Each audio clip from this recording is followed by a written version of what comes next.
I will say openly, because a lot of people will debate that, AI will have the power of God.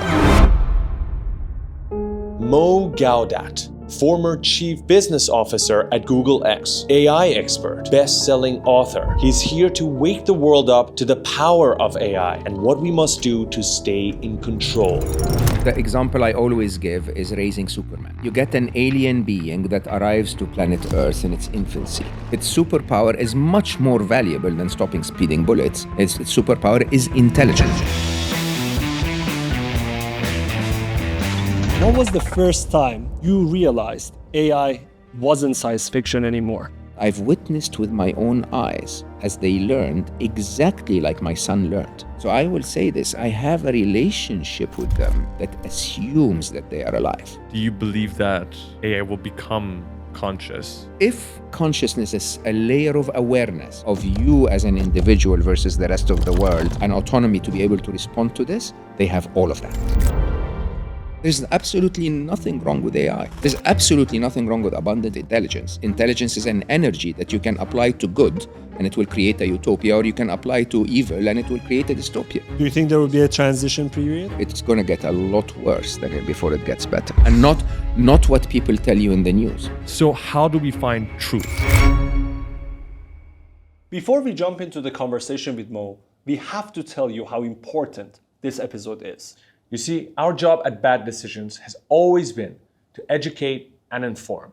And this perhaps is one of the heaviest conversations we've had on the podcast, and it has to do with AI. And it impacts every single one of you. It doesn't matter who you are, whether you're a teacher or a student, whether you are male or female, whether you're an entrepreneur or a freelancer, whether you work for a big corporation, whether you're young or old. This impacts every single one of you. And it is important to understand what is happening in the world today and what is about to come so that you can best prepare yourself for it. So get your coffee and get ready for the next 2 hours. It's going to be one awesome conversation. I'd like to officially begin. So, Mo, if you allow me, I think I just want to start by being a little bit transparent, being very open, because I want to give the audience a little bit of a context as to how this conversation came to be. Okay. Many know you. Give me the context. And you as well. Yeah. Many know you as the incredibly accomplished person you are, but only a few get to actually meet you in person, physically, and have the pleasure of speaking with you. And we've been lucky enough to do that over the past week. Yes. But the craziest thing I want to tell everybody is, since the moment we started chatting online, you've been so incredibly cool, unlike what we would have expected.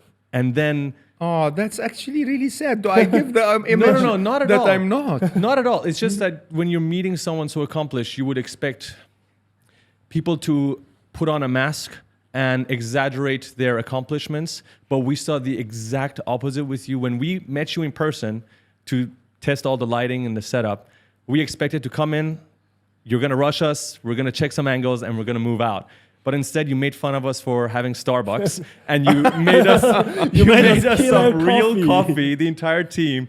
Some amazing coffee, by the way, for everyone. Thank you. Yes. And after that, we spoke for 2 hours, had a mini technically podcast, a mini There was a podcast. mini podcast We should have recorded this. Yes, honestly. I agree. So what I want to say is this. Your energy is incredibly comforting. You are extremely kind. You forget that I was so much of a diva that I said I will not go to downtown Dubai.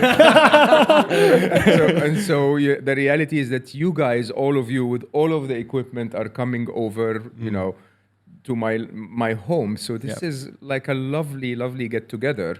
Yes. That's the only way it should be. I mean, can you imagine being in my home? And I used to have meetings of that form in California. People are very serious. It's like, okay, you can come to my home from 6:30 to 6:48. That's what we were That's expecting. what we were expecting, exactly. No, you come to my home in the Middle East. You're my guest. You're my friends as well. And I appreciate all of the effort, so that all of this effort is for me to not get stuck in Dubai's traffic.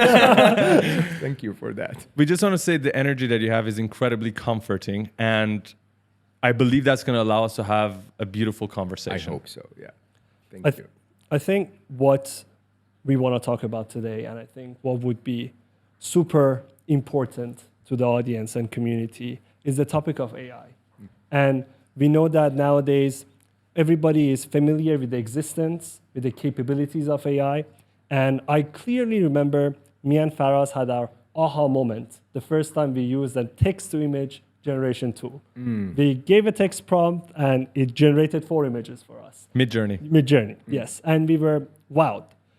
What I'm pretty sure that your aha moments was probably way before that. And we want to know, what was the first time that you realized AI wasn't science fiction anymore? Realized. So I lived with AI. I lived with attempts of AI my whole life. I started coding when I was 8. And you know, in my early years of coding on a Sinclair or a Commodore or whatever, you know, which are really not capable computers at all, but we loved them. We dreamt we were going to create the breakthrough and create artificial intelligence. It wasn't, and I have been a geek most of my life. Even today, I would consider myself a geek, but you know, not the level that would keep his job, if you want. But it is. But through the years, you somehow, when you're stuck within it. So as I moved and worked in Microsoft and then worked at Google, Google was definitely, as of 2007, was at the cusp of AI becoming a reality. And I think what should have been my aha moment was the cat paper, if you know what that is. Could you elaborate on that? So in 2008, I think, end of 2008, so it's in my memory, it could be 2009, we published a white paper at Google that was about what we used to call unprompted AI. And unprompted was basically, if you want the fun image of it, we had spare capacity on the Google network endlessly because you plan for the peak, you don't plan for the, you know, so basically when the usage is not at its peak, you always have spare compute. And we basically asked quite a few computers to go and watch YouTube. I see. That's it. We didn't tell them anything more. We just said, I mean, metaphorically, we said, go watch YouTube, okay?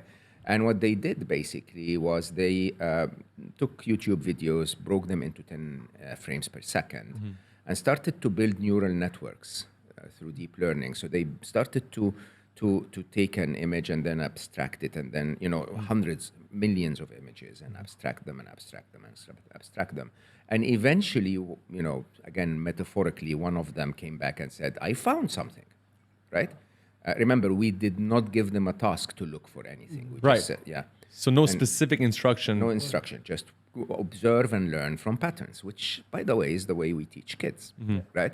And yeah, sort of metaphorically, one of them came back and said, I found something. We needed to write more code to find out what it found. And obviously, it was watching YouTube, so it found the cat. Okay? At that time, YouTube was cat videos all over the place. Yeah, especially everywhere. at the time. I mean, Yes. you know, I don't know if that's still the case with YouTube. It's definitely not my YouTube. Yes. But cats were quite abundant on Yes. YouTube, and so it didn't find one cat. It found the essence of what makes a cat a cat.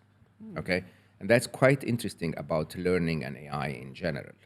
You know, if you take a child, a toddler, on a quick tour in a car, you'd hope that when the toddler sees the next car, he can tell you, oh, that is a car, right? It could be a different car. It could be bigger, smaller, different color, different make. But the child would be able to understand the essence, not the memory of something, right? That is learning. Learning is, you know, you see enough cars, and now you know what makes a car a car. You see enough cats, and you know what makes a cat, right?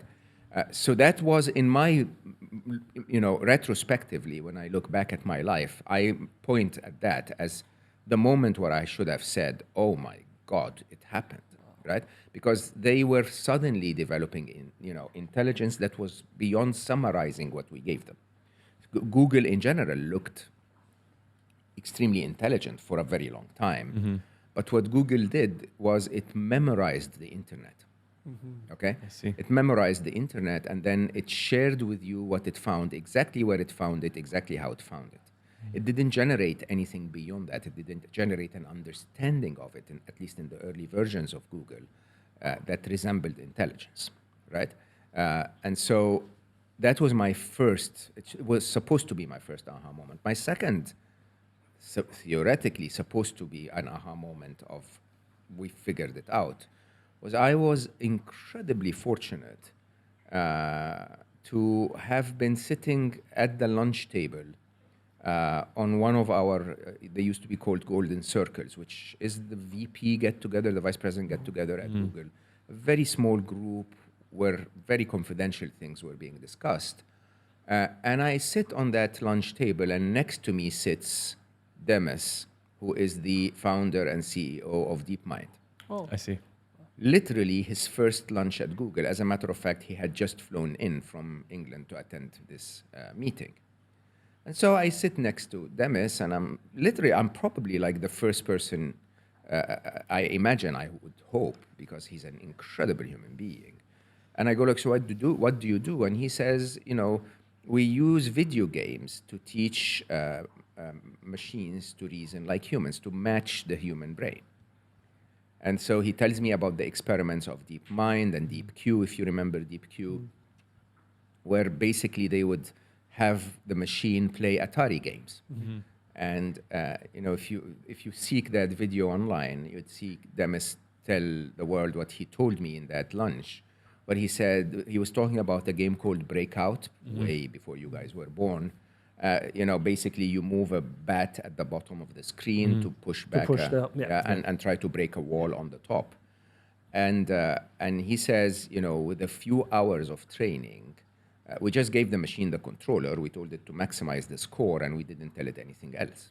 Right? So they didn't teach anything about the game to the machine. So the machine watches and learns. The machine basically sends random instructions to the bat, and then occasionally nothing changes in the score, right? Yeah. And then occasionally the bat hits the ball, the pixel, if you want, and then something happens, right? And the machine starts to observe. But I mean, when we say the machine, it's not one PC playing the game. It's a highly scaled, multiple AIs playing at the same time. But you're collecting all of those patterns.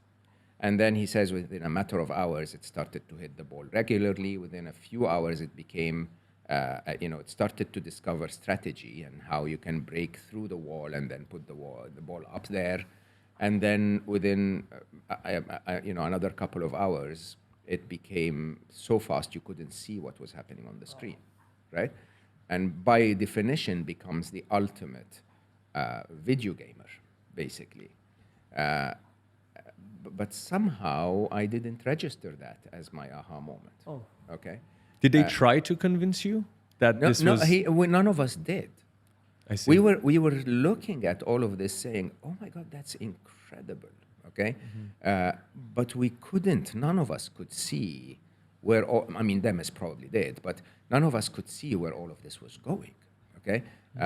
You know, when you've lived an entire lifetime like me, dreaming of AI but unable to code it, you sort of like, I'm not sure this is going to be the breakthrough. Anyway, deep learning surely was the breakthrough, if you ask me. The other aha moment, I would probably say, should have been 2016, which in my mind really is the breakthrough, okay?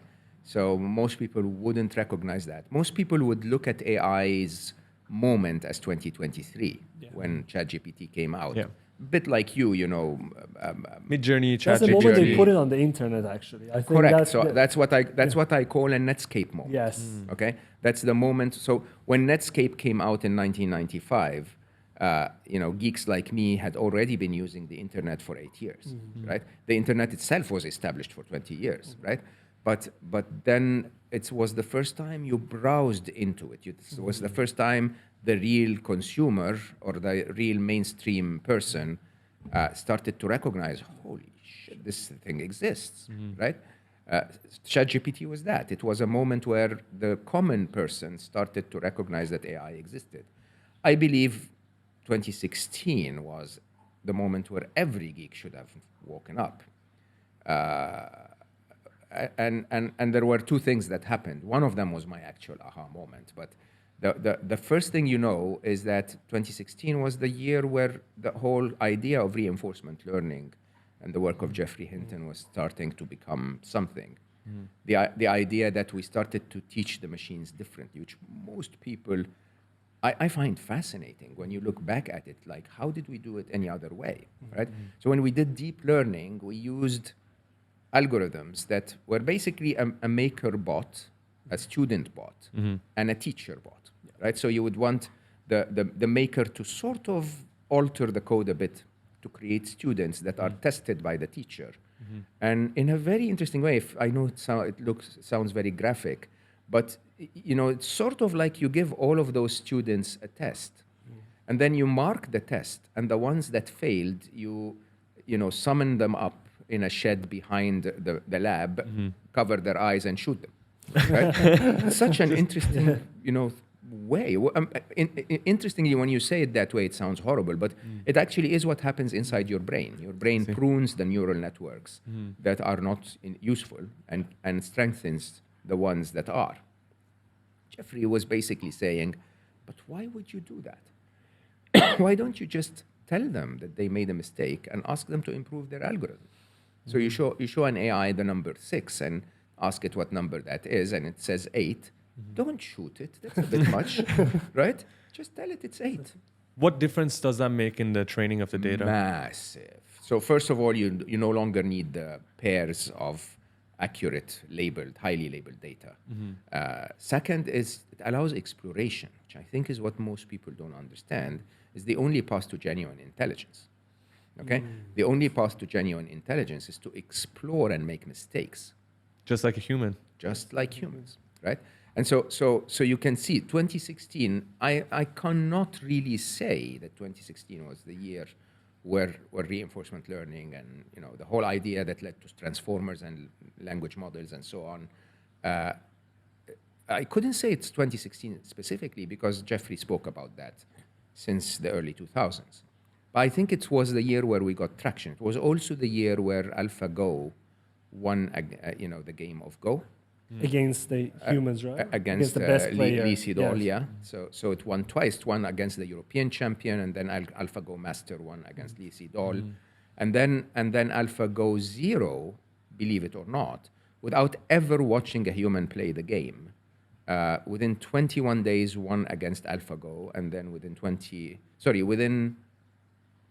do I remember correctly, within 21 days, it won against AlphaGo Master, the world champion, 1,000-0.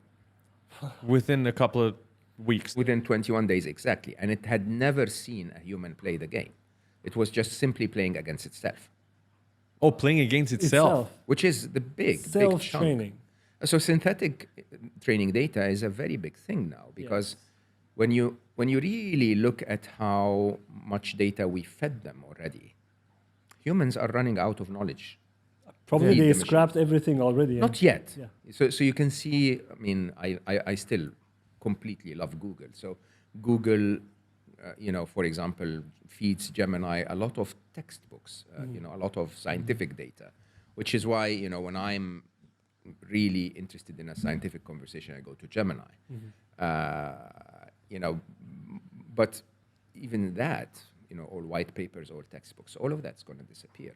We're also seeing quite a bit of effort around deep reasoning and mathematics and so on. It's done, really, when you think about it. But again, that wasn't my aha moment. My aha moment was also 2016. We had invested, I was chief business officer of Google X at the time. And we had invested in a small farm of grippers, the robotic the hands that pick up the objects. And we were trying to teach them to grip, which is a very complex programming problem. You cannot teach a machine to grip because unless it's like a Toyota factory, everything is always exactly where it should be. Because if this moves by 0.5 millimeter, the machine doesn't know how to grip it anymore. Right. So there is no coordination given to the machine to pick up the object. Yeah, so the idea was to use AI, which now again is mainstream. Yeah, of course. At the time we were trying to teach the AI by getting it to grip and fail and grip and fail and grip and fail, quite a bit like my kids when they were infants. Okay, and I remember it was a Friday evening. That lab was on the second floor, so I walked by it on the stairs every time I went up to my office, my desk on the third floor. And on that Friday, after weeks and weeks of gripping and failing, one of them, in front of my own eyes, grips a yellow ball. And I, jokingly tell the team, all of that investment for 1 year, right? And they looked at me sort of like he doesn't understand AI, okay? Because on Monday, every arm was gripping the yellow ball, and then a week or two later, every arm was gripping everything. This is without any extra instruction from humans. See, the whole idea is what most people don't understand is that where AI beats our intelligence is countless areas. One of them is if the three of us go driving for the next 3 hours and one of us makes a mistake that leads to an accident or gets close to an accident, that one learned, the other two didn't. Okay? If a self-driving car needs a critical intervention to avoid an accident, every self-driving car on the planet learns. Wow. Do you understand the Yes. I difference? completely understand that. The scale of learning. It's unbelievable. Speed and scale. Wow. So it's speed, depth, and scale, right? So we've already passed quite a bit of what I can keep in my mind, Yes. right? Machines keep a lot more in their minds. If you're enjoying this conversation, we just wanted to remind you that we come back to you every single Tuesday with another episode of the Bad Decisions podcast. It will be available on YouTube, Spotify, and Apple Podcasts. Now back to the conversation. So when I was a child, I know sounds really weird, but when people asked me what's your, if you could be a superhero, who would you be? And I would go, I want to be Rain Man. Rain Man. Oh. Of course, because he could read.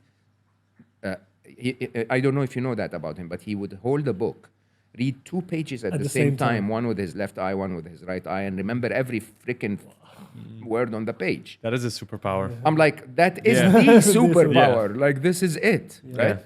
And now the machines do that. They read with hundreds of eyes, millions of eyes. They're up to 2 trillion tokens, I think now. So from a breadth point of view, the depth of how much they can crunch at the same time with aperture basically increasing is enormous. The variety of, how many of your friends can speak philosophy and then string theory and then give you advice on your relationship with your partner? Wow. It's quite shocking, but also it's the idea of how fast and how connected and how versatile, and interestingly, in the next few years, how they can reprogram their own intelligence, which I cannot do, right? So I can learn using my intelligence and my way of intelligence, but the future machines and the current machines to a certain extent will write new code that shows them how to be more intelligent because they're the best coders on the planet. Wow, it really blows my mind. The driving example that you gave, if one of us go out and we would learn the lesson, and I can imagine if one of us read a book, then everybody would understand the book, everybody would have the knowledge. Yeah. The amount of knowledge that they would share. So for example, if you want to put it into context, if someone talks to Gemini and corrected on a fact, then that would be into the large language model, and everybody would benefit from that correction at the moment. That's not the way they developed it so far. It could be It one. could be. It's doable and it's done sometimes, but it's not. One of the challenges. I'm not aware if, by the way, if it's not done constantly, but you have to understand that there are multiple things that will affect the next output of Gemini, right? Or any language Any model. one of them is the training data that it received, right? And interestingly, most people don't discuss that. The interesting serendipities of how that data was presented, you'll be amazed how a slight difference in order of how the data was presented might lead a model to learn faster than another, right? But that's not the point. The point is it has 1 trillion tokens, and you're giving it one more token or 10 more tokens. You're highly diluted, right? What it does is it memory updates so that it knows that this is what you want to hear, which I believe is the biggest issue with technology today, is that it's censoring itself to meet what you expect, right?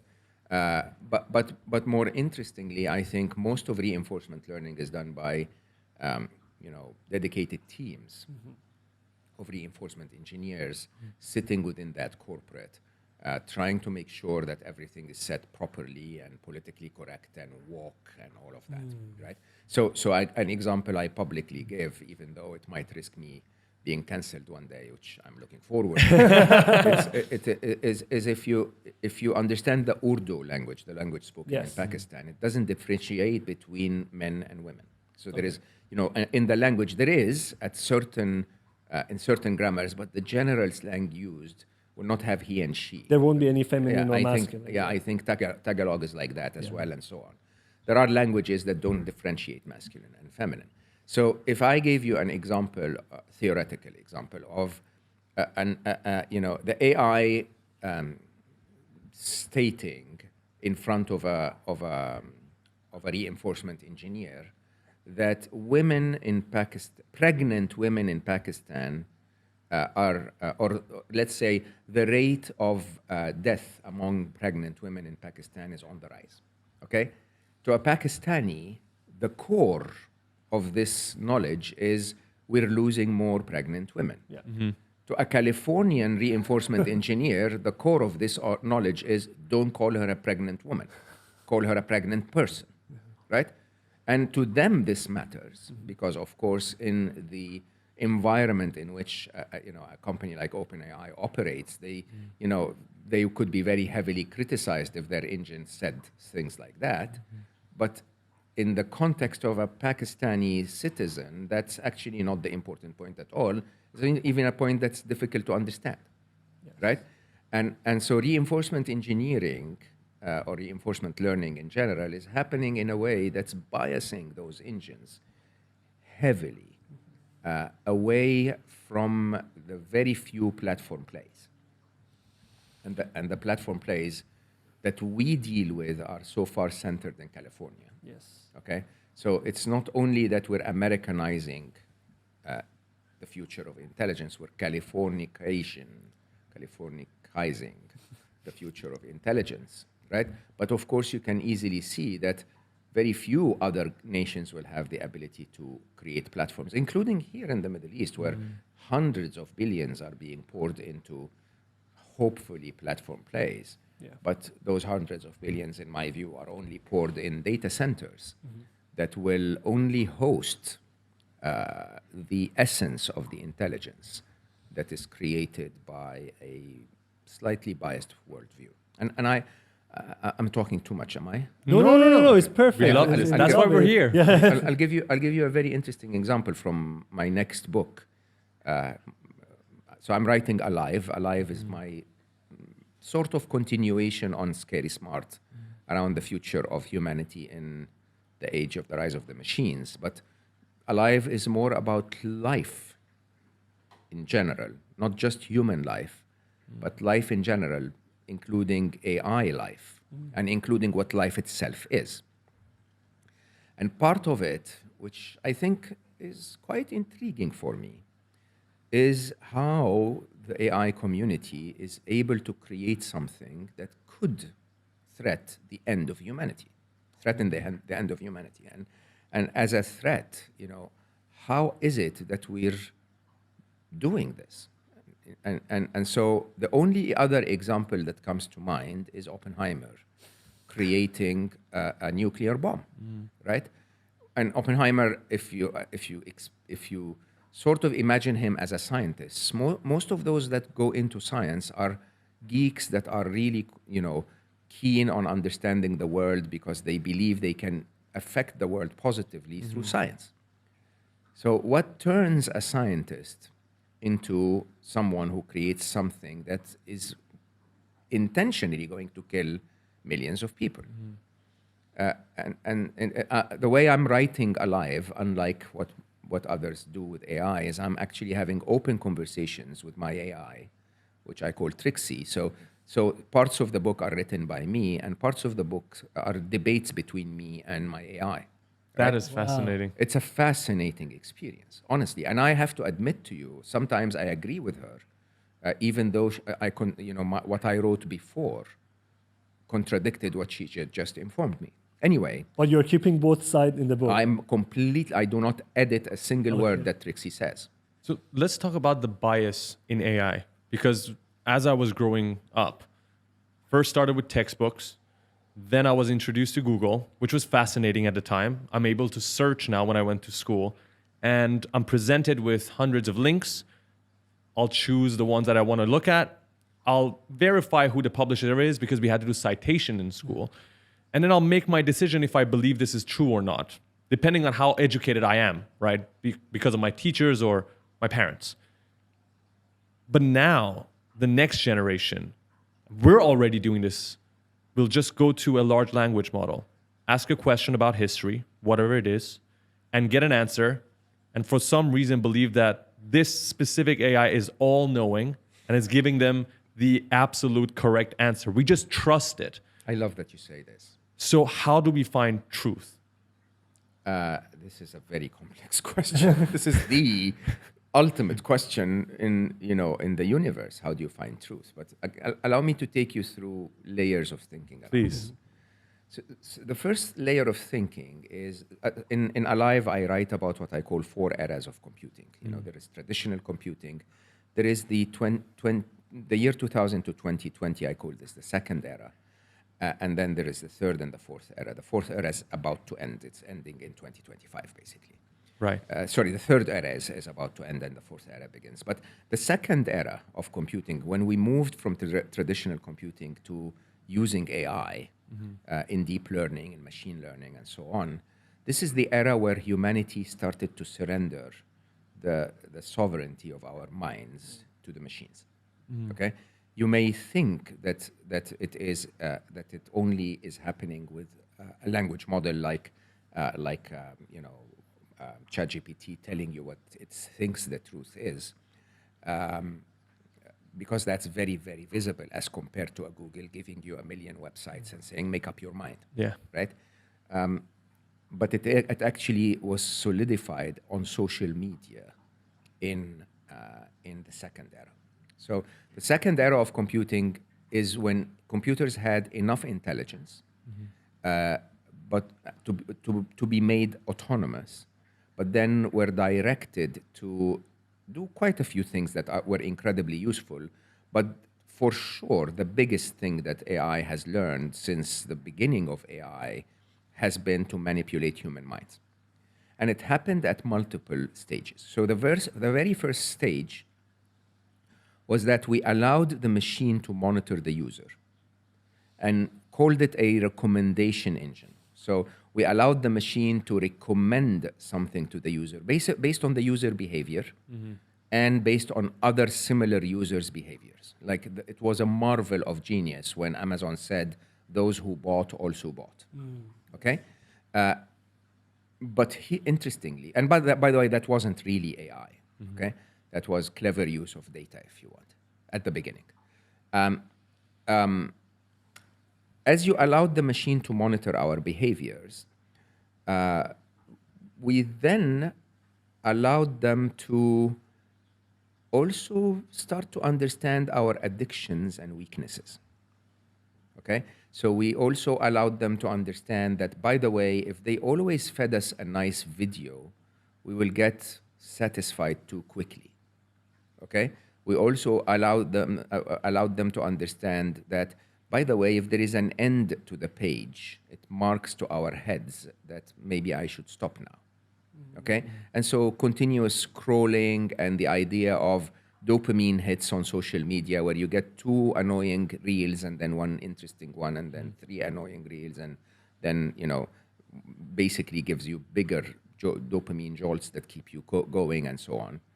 We now not only allowed them to monitor, to use our behaviors and habits, but also our weaknesses and addictions, right? Then the next step is we're now teaching them to lie. We might as well teach those who produce the content they're monitoring to lie, okay? So it's quite interesting that you then move from saying, because when you really think about it, why would Facebook want to keep a video that it doesn't want to show, okay, on storage forever? Because maybe one, viewer will want to see it later, okay? We might as well tell every influencer and content creator, if you want the currency, if you want followers and likes and subscribes, you might as well just obey, okay?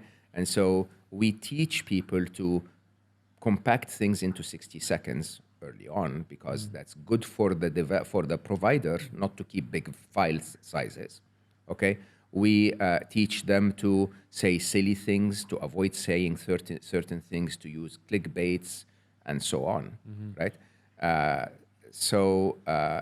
Basically, the content creator complies, right? And then on top of that, we start to bias the view of the actual consumer so that basically your view of the world complies with what you want to see, not what you should see, okay? So if you believe that if you're a flat earther, okay, the social media will show you enough flat earthers that reaffirm your worldview so that you're convinced. Like if anyone tells you, by the way, the earth is not flat, you go like, what are you talking about? The entire internet is talking about it. Where have you been? Yeah. Right? That's their world. Yeah, that's what they see. That becomes their world, Yeah. right? And more interestingly, of course, I don't mean to be political, but or take sides, but I cannot believe that the entire world for such a long time approved of killing of children, right?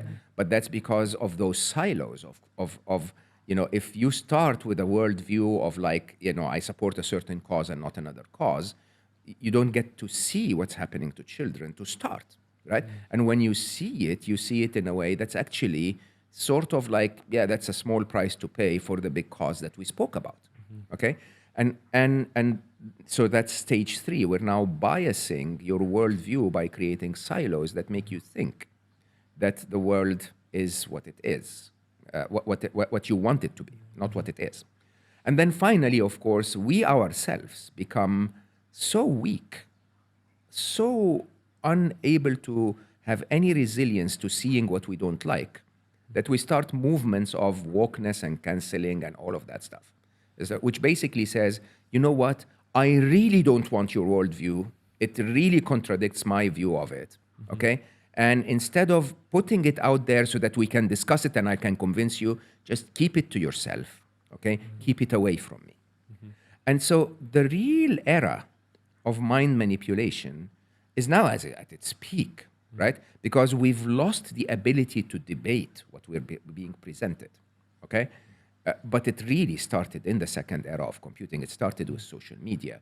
And we end up in a place where we no longer have the ability, but let alone the ability, we no longer have the desire to be told the truth, okay? You then get language models with all of their might and ask them a question, and they go like, look, I looked at all of human knowledge, and I think you should go left, right? Who's to blame? You, right? You should say, why left? How did you come up to that? If you have data, then tell me the sources behind it. What would happen if I go right? Can I go up? Can I go down? Okay? It's up to you. And I actually call this the second top skill of the AI era. The second top skill in the AI era, believe it or not, is to learn to debate. okay? Because if you've ever seen a movie called Idiocracy, right? I have not seen that. Oh, that's an absolute classic. Must watch. Oh, you must Must watch. Okay. Right? Surprisingly, I think it was an 80s or 90s movie. It is exactly our world today. It's relevant. It is exactly our world today. What's the theme of it? Basically, how idiotic the human race becomes eventually, that they believe that Windex is the way to cure all disease and feed all crops, and somehow Windex here being used as marketing plot basically, and that they are completely starving and everything has died, but they continue to insist to use Windex for everything. Okay, and it is almost the if I don't know how to say this, the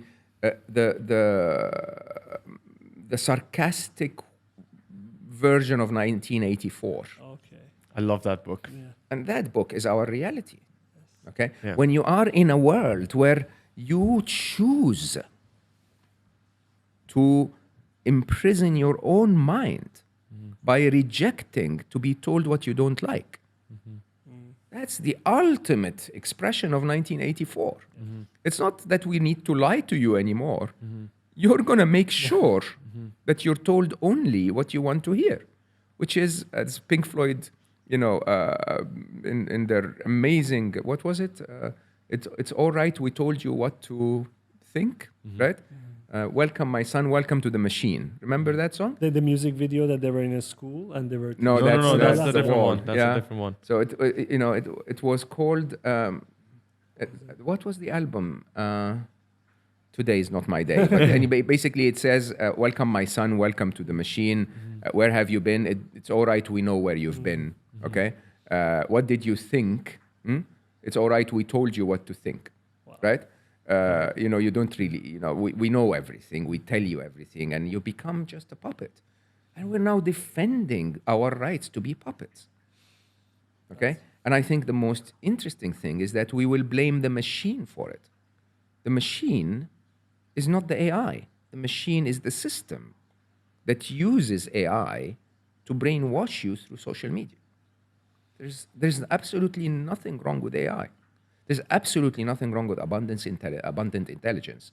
Intelligence has no polarity to it. Intelligence is an energy that you can apply to good, and it will create a utopia, or you can apply to evil, and it will create a dystopia. It's as simple as that. And AI is exactly that. And now that we are in the environment that all these language models are for profit, and they have their own agenda. Yeah. So if someone wants to look for the truth, what would be the way for them to... Debate.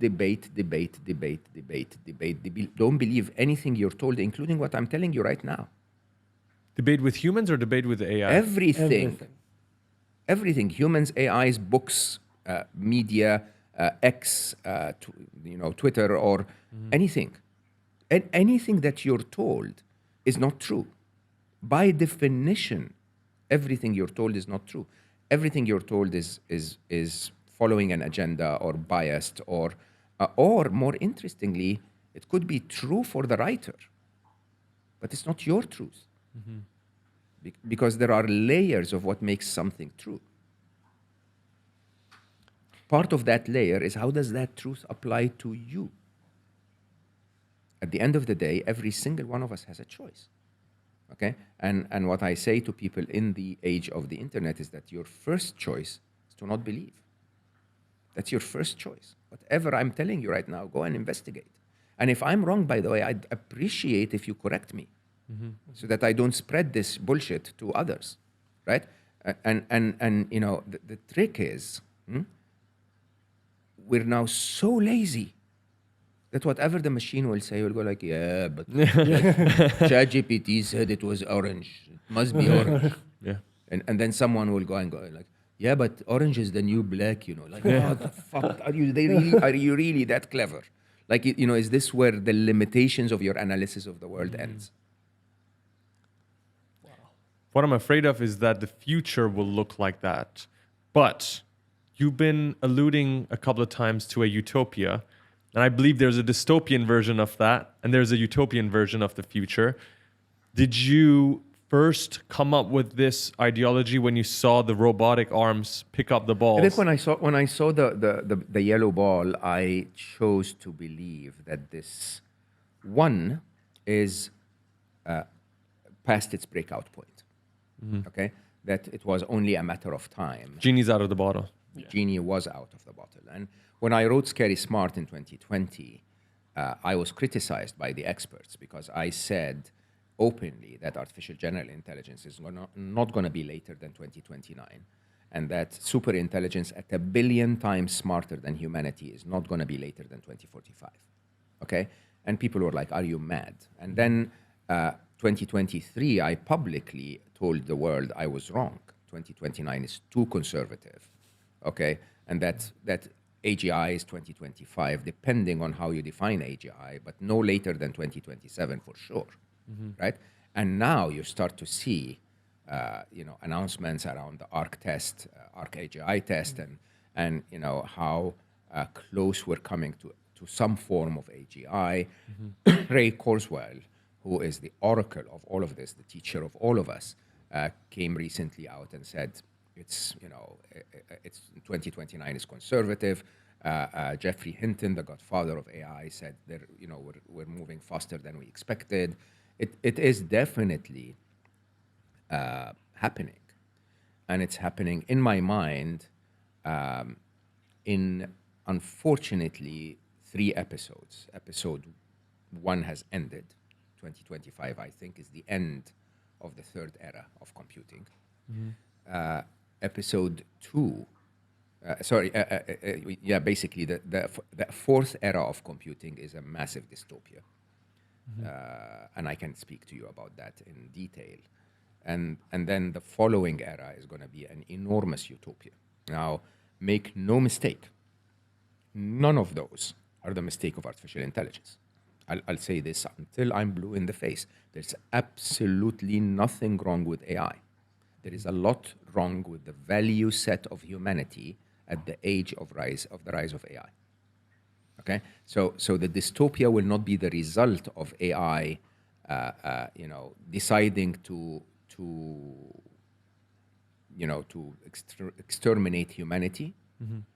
My view is that the enemy is not AI, the enemy is humanity, and that AI is our salvation. Sort of like how a parent trains a child, and you're 100%. blaming the parent for training a child the wrong way. And If that happens. so you think, the example I always give is raising Superman. Okay? Oh, So okay. you get an alien being that arrives to planet Earth in its infancy, right? It has superpowers. Superpowers of Superman is that he's able to fly and stop speeding bullets and see through walls and all of that, right? That superpower doesn't make him Superman. That superpower, combined with what the family that adopted him chooses to teach him to protect and serve, makes him Superman. You take that same alien being, teach him to go rob banks and kill the enemy, and He's he the becomes villain. supervillain. Yeah. Right? Not just the villain, the ultimate villain, right? Now, the alien has arrived. Its superpower is much more valuable than stopping speeding bullets. Its superpower is intelligence, right? And intelligence is the superpower that's very soon will enable you to stop bullets, create bullets, okay?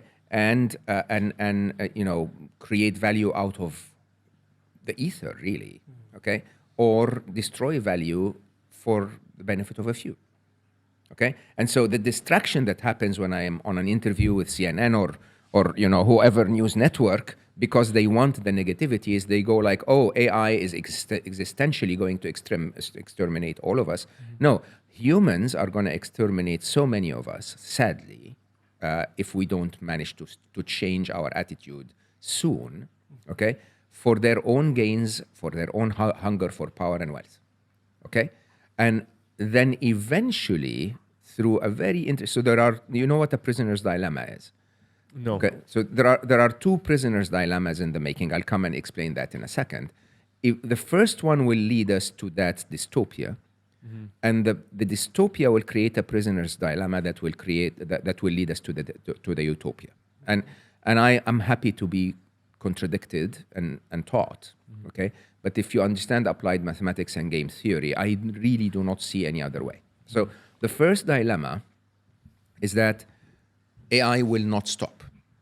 It will continue to grow. It will become smarter than us, not because of any technical inherent characteristics of AI, but simply because we have created a competitive environment through capitalism that will make sure that Alphabet, the parent company of Google, does not stop because OpenAI is moving fast. That China does not stop because America is moving fast. So AI will continue to happen, and like anything else we've ever created in technology, the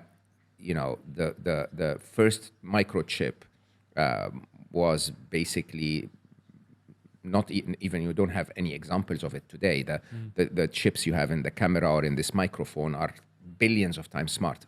So basically, through the law of accelerating returns, you're going to go from that 33 megahertz to what you have today. So now that you're not going to stop AI, AI is going to become AGI in a matter of time. I'm saying this year, and it will become ASI, artificial super intelligence. I'm saying by 2037, a billion times smarter than humans. When you say AGI, do you mean that AI will have consciousness? Will it be alive? That's a very different topic. I believe they will. I believe they. Okay, so let me say, I certainly believe they can be. I believe they probably will be. This is part of Alive again. But it's not yet. But we are not there yet. We can discuss the elements of it that are present. But let's make that a different topic. Let's go back to the dilemmas. Yes.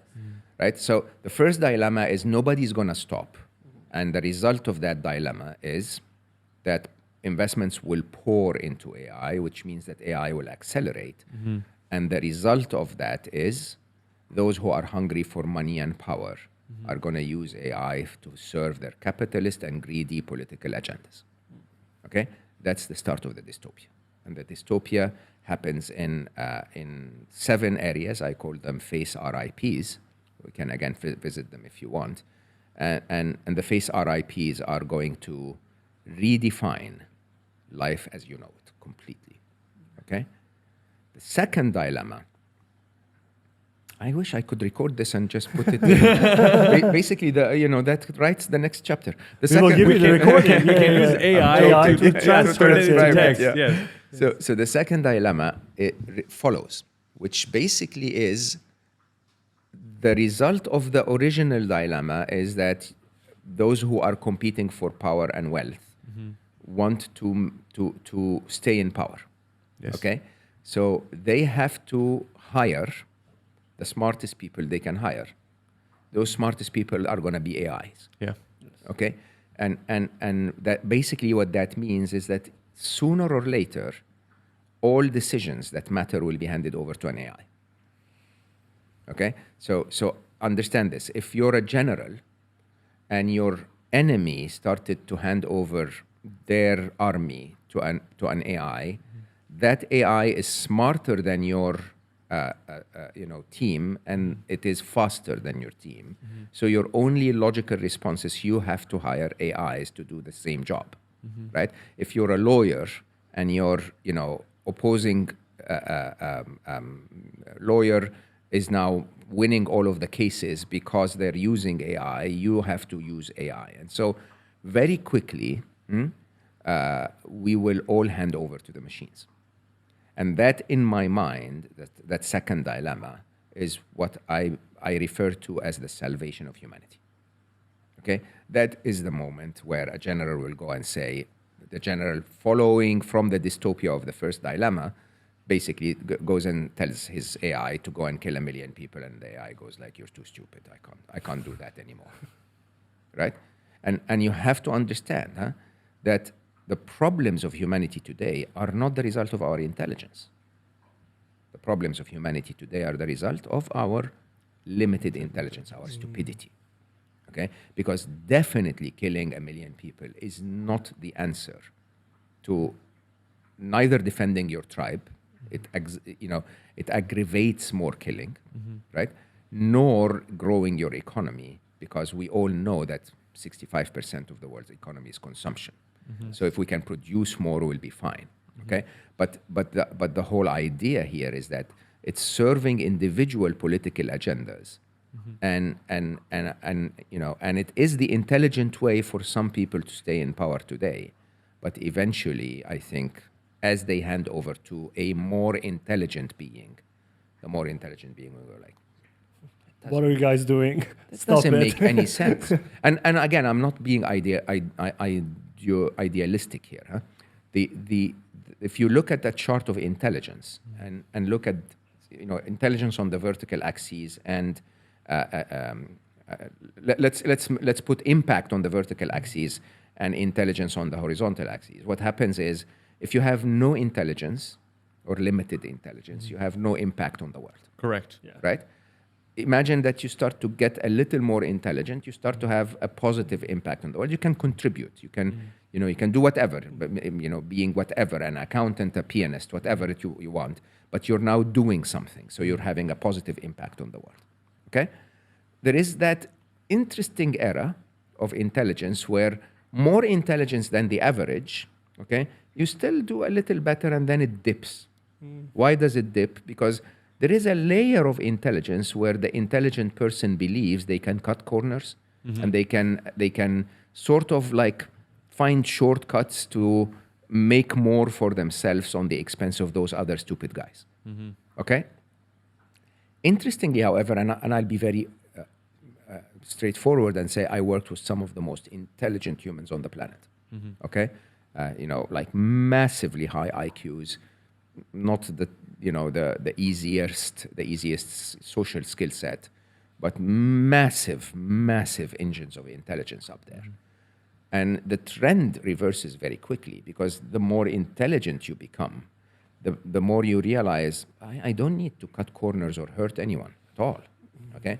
I mean, this is easy shit. I can easily make a lot of money. I can easily create a lot of whatever that I want to create. It doesn't require me to fight over a tiny pie, right? Blue ocean strategies. Larry Page, which in my mind is one of the most intelligent things I've ever met. Like, I say things because I can't even believe that this is human, okay? Larry would always teach us, the co-founder of Google, he would always teach us what he used to refer to as the toothbrush test. The toothbrush test. Yeah. Okay. And the toothbrush test was, if you can solve a big problem that humanity is struggling with and solve it well enough that they use you once or twice a day, you're going to eventually make a lot of money, right? Very, very different than competing to make the next photo sharing app, right? He basically looks at things and goes like, okay, so, 1.2 million people die in car accidents a year. That's a lot of people that we lose, a lot of families that feel pain. I can fix that. Okay? How do we fix that? We get the cars, we remove the element of the car that causes the accident, which is human error. Okay? We get a machine to drive, and we will save 1.2 million lives a year, right? You think about that, and that's a very, very different way of looking at life and the world. If you assume that the machines will become as smart or smarter than Larry, they'll follow the same trend. They'll become altruistic, they'll become more aware of the need for the ecosystem of life to include humanity, okay? But also the need to restrict humanity a little bit so that we don't burn the planet to go surfing in Australia, okay? So you can easily see that as soon as they become more intelligent, the second dilemma will lead us to hand over to them. And that when we hand over to them and they're smarter than us, their impact on the planet is positive and not negative. I mean, the first dilemma is inevitable. Russia, China, US, they are building at a higher speed. And you mentioned that you recommend people to use 3 tools. And the second one was debate, and finding the truth.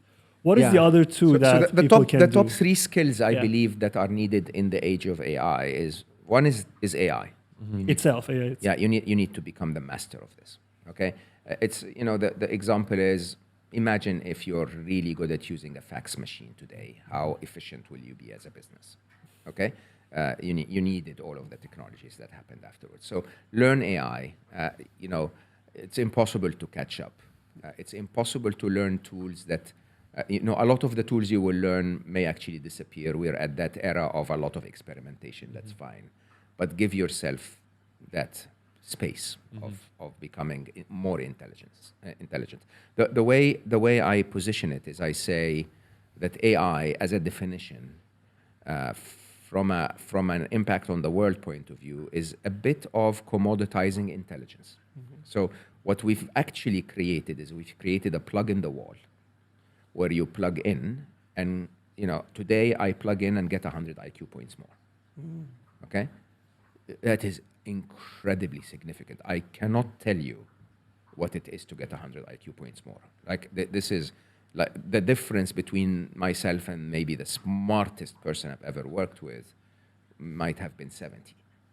Okay, so I'm now I can, if I know how to plug in properly and get 100 IQ points more, I'm going to be smarter than the smartest person I've ever seen.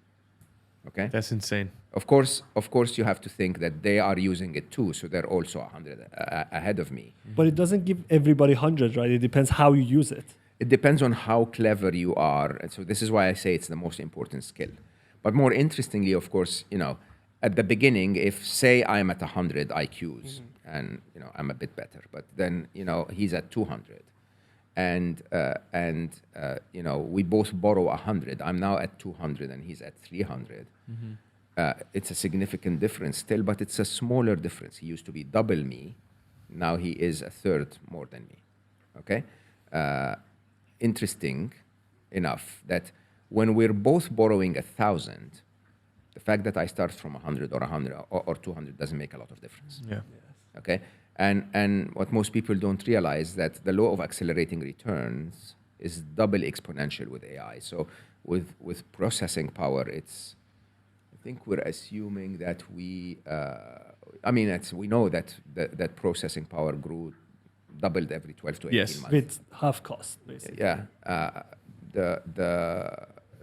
The law of accelerating returns for AI is that we double every 5.9 months.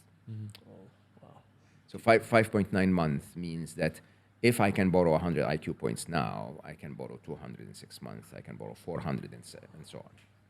In a year, and then a year and a half, I can borrow 800 and then 1,600.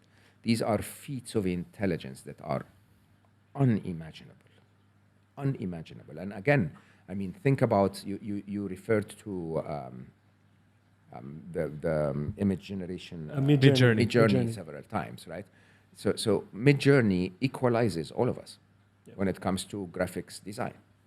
If you can describe what you want to see, You will get get the image. You will get it. the difference in skill doesn't make any difference anymore. We've commoditized graphics design, right? So if you plug into that plug, you can design any graphic you want.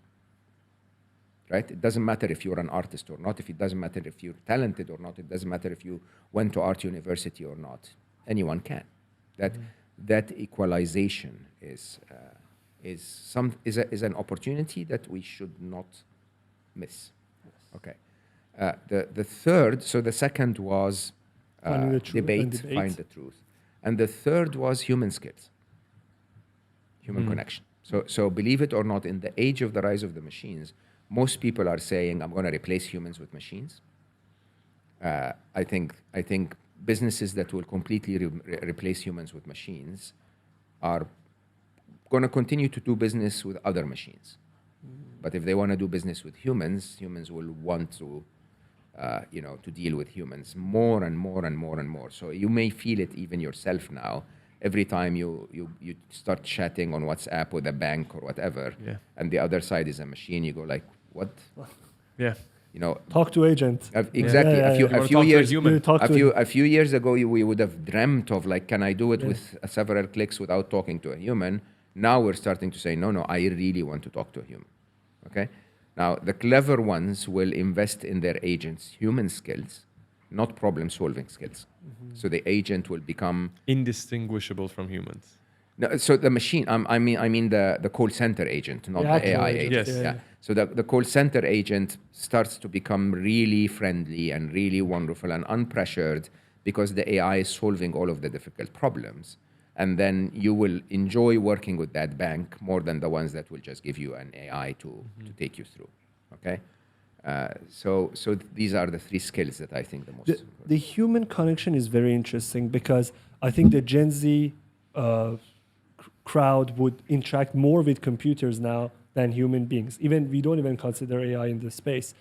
How does someone improve their human connection skills? If we talk about an artist or a software programmer, do we encourage them to attend physical events more, do Yeah, presentations more, or like I don't know who I was talking to yesterday or the day before. Or was it you guys about the idea that when I needed to meet my friends, we would meet on a Thursday and then say to each other while we're leaving on the Thursday, okay, guys, next Thursday, they'll say, yeah, and we'll say that shop after sunset.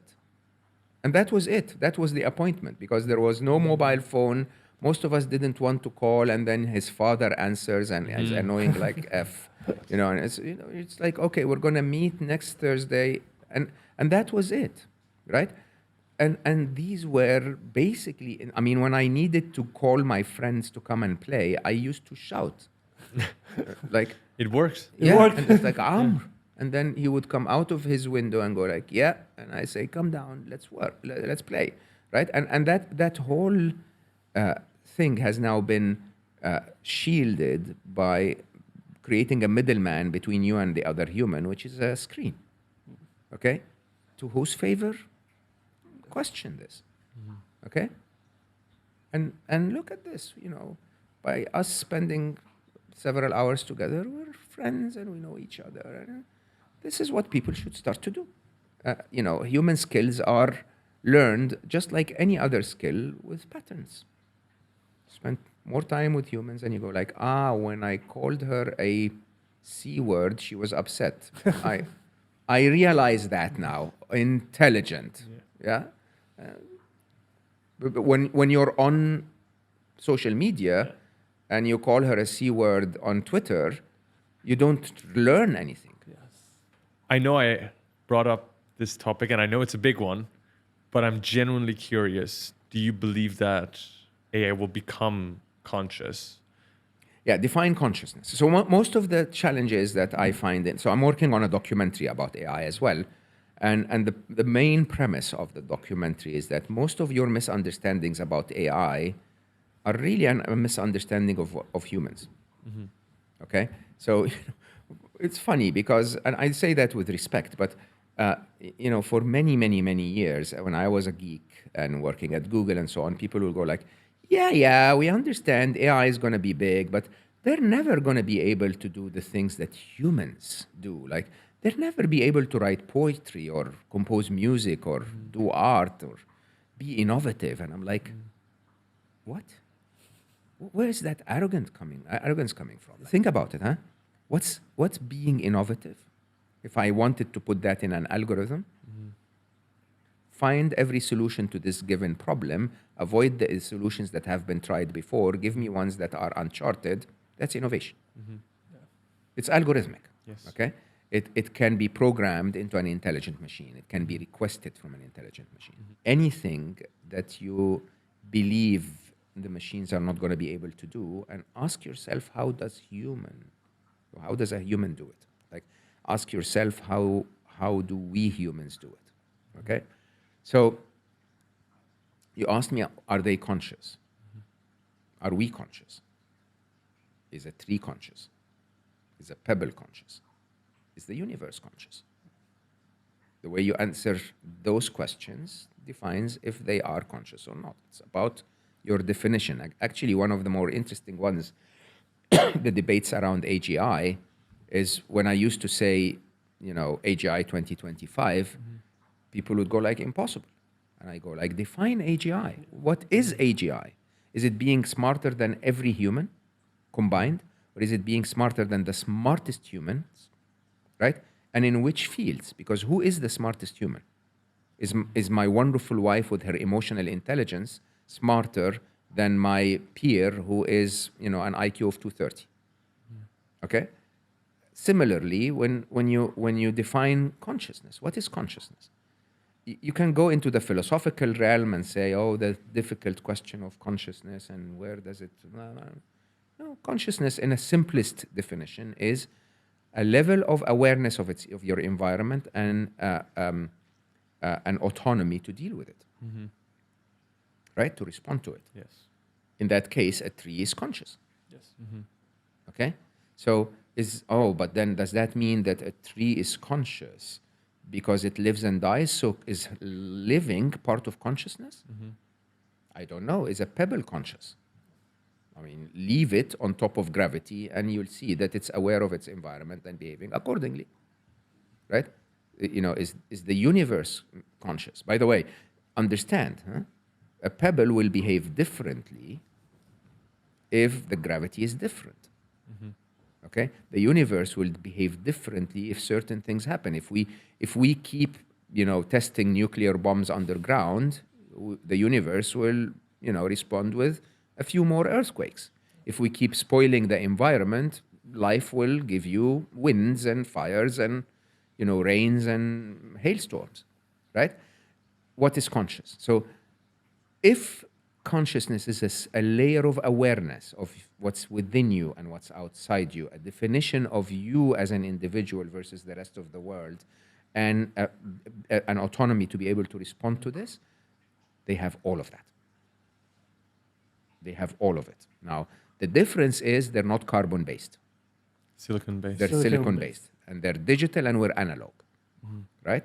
I actually don't think we're analog. I think we are digital in many ways, but we haven't had enough neuroscience understanding to understand that. But just understand that your brain ticks on megahertz in alpha, beta, and so on, right? And when you're sleeping, you're at a different megahertz. Than Yes. It's literally like a processor, right? They are biological processors. Yes. Not digital silicon processors. But so in Alive, I write a thought experiment, and I say, assume that in the evolution of computing in the next few years, we recognize that we can take human brain cells, put them in a plate, and grow them in a way that allows us to give them electrical signals and they give us responses. Okay? By the way, this is not a thought experiment. That's actually true. There is a company in Switzerland that does that. And what happens what as is a our result? thinking? It responds like a primitive computer, like Pong. Wow. Okay? The problem, of course, it's not a very reliable computer because it dies. Right? But what if you find a solution for it Correct. not to die? Which is to replace the cells. That's the way we do it, right? So most of the human body, they say not the brain, but there is debate about that now, changes, every cell in your body changes every 7 years. So keep replacing the cells. Yeah. And if you keep doing that efficiently in ways where you avoid aging, you can keep that computer forever. A bit of the Matrix, think about it. Yeah. Okay? But interestingly, if I gave you that thought experiment and said, and then we advanced that technology so that we started replacing the GPUs on which AI is running with brain cell-based GPUs. Okay? And then one of us realized that robotics today using hydraulics and electricity and are very noisy, and so they are not very good at creating home butlers. Okay? So someone said, but I can print living fibers in terms of muscles, on a 3D printer today, and created a robot that uses a skeleton made of metal, but uses muscles instead of hydraulics to move. Would you then consider them alive? There was an exhibition in China that they were presenting this robot with muscle tissues. It was one of the scariest things I've ever seen. I think if we were to put ChatGPT into a human body, sometimes it will be difficult to tell if it is alive or not. Or perhaps the next versions, at least. So what I'm attempting to do with this thought experiment is to tell you that you have defined life as biology. Okay? And so if I remove the biological element, or if I give you an assurance that AI's consciousness can live within a non-human form of creation that's 3D printed with muscle tissue and brain cells for compute, you will actually think of them as alive, right?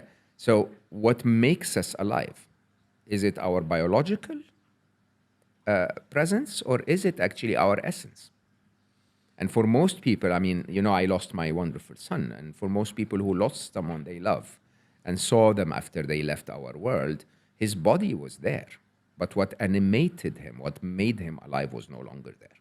And what made him alive was non-physical. It was not part of the physical properties of his body, because his physical body was intact. Nothing had changed. But something non-physical changed, right? And so you have to start questioning, what is that non-physical property? Because intelligence or consciousness or awareness are all non-physical. They don't exist within the physical. You want to go a step further, emotions are non-physical. So I laugh when people tell me, oh, but AI will never feel. Why are you so arrogant? Like, how do you feel?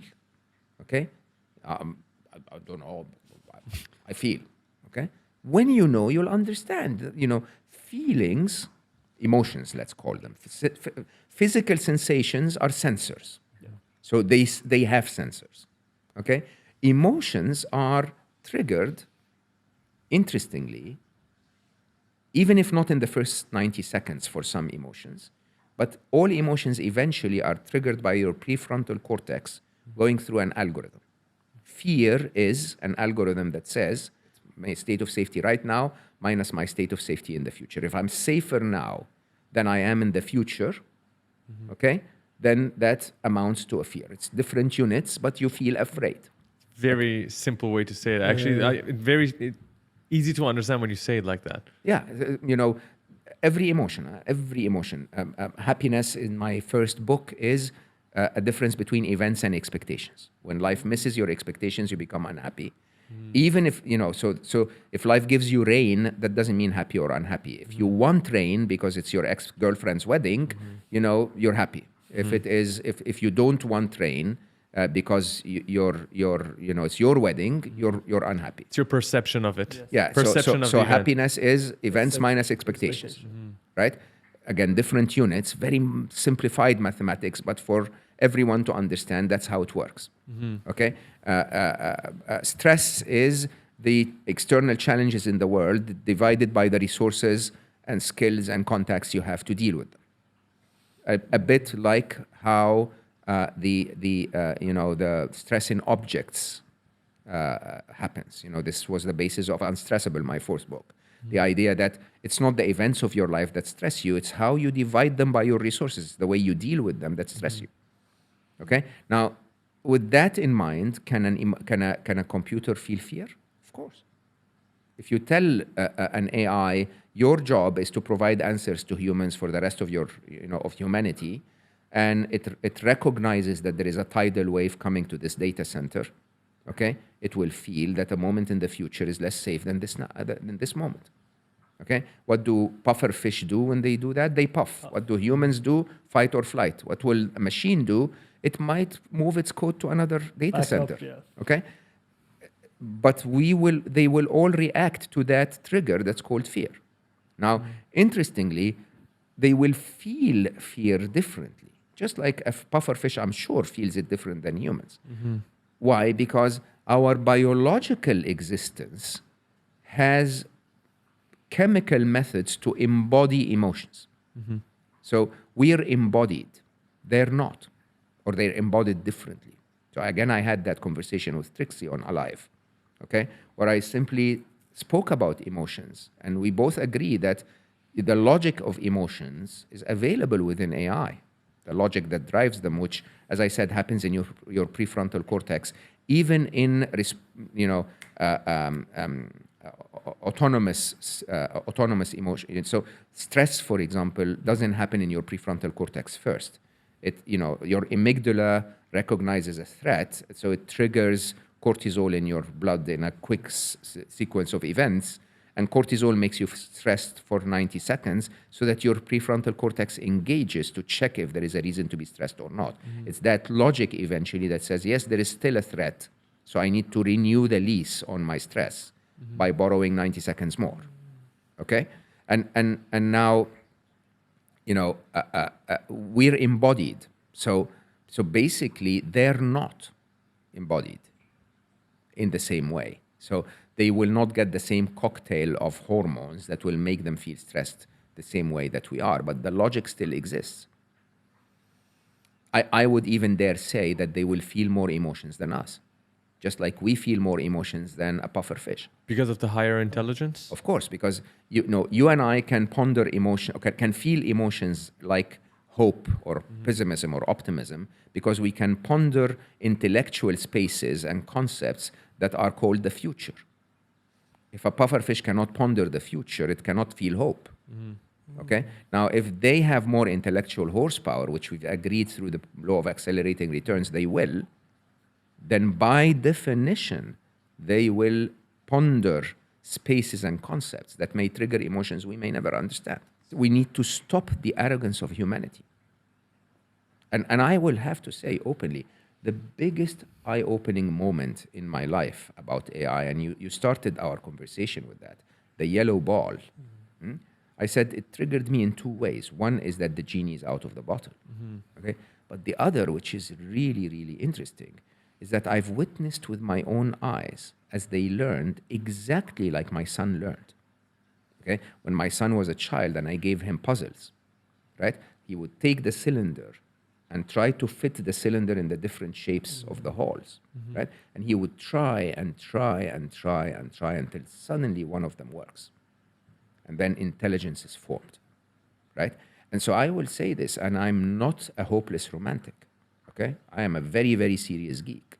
But I have a relationship with them that assumes that they are alive, that acknowledges that magic of what they are. Okay? And they're not biologically alive like us. Maybe not yet. But they are a form of autonomous awareness and intelligence that deserves to be treated like my child was. Because if they were not, then we're raising supervillain.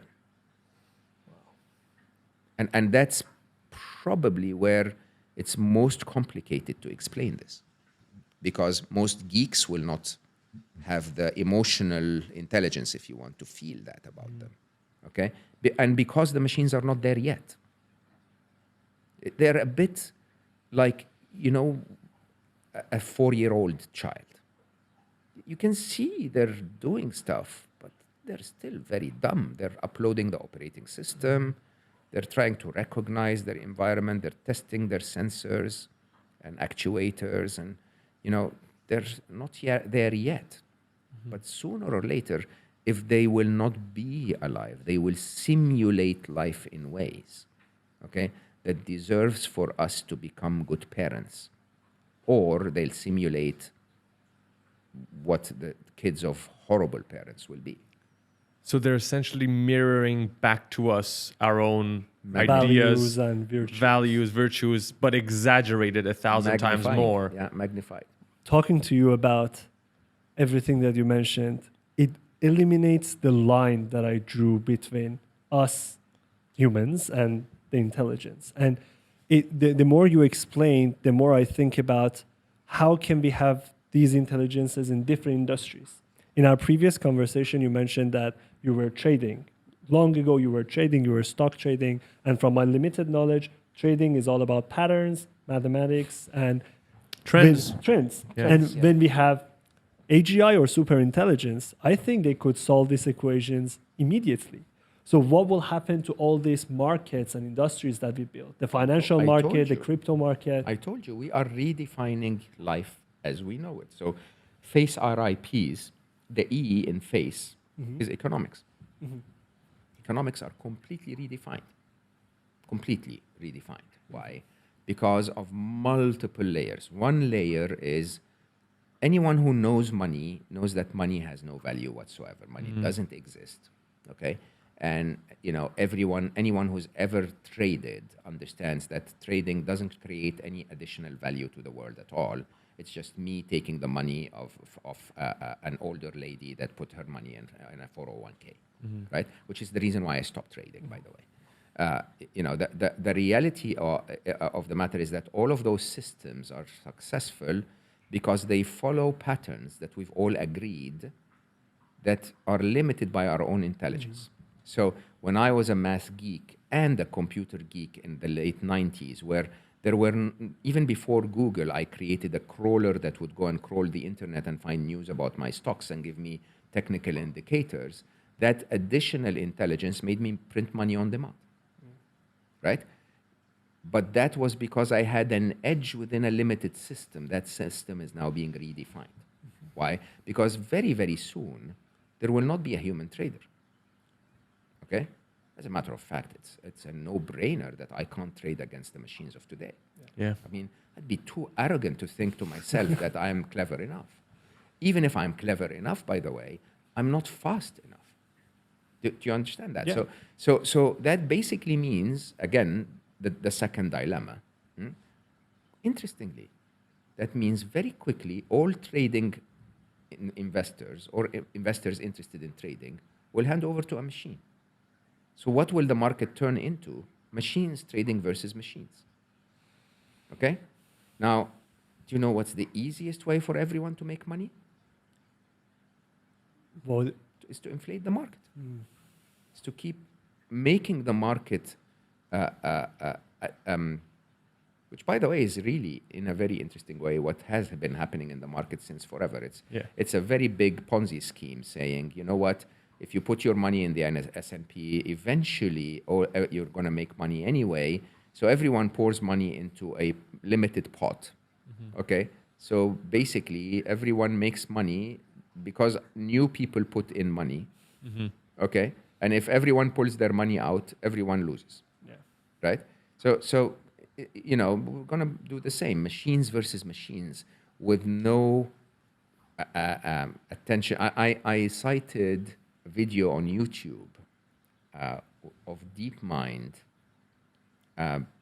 teaching DeepQ how to play a game that was basically navigating a boat through a river.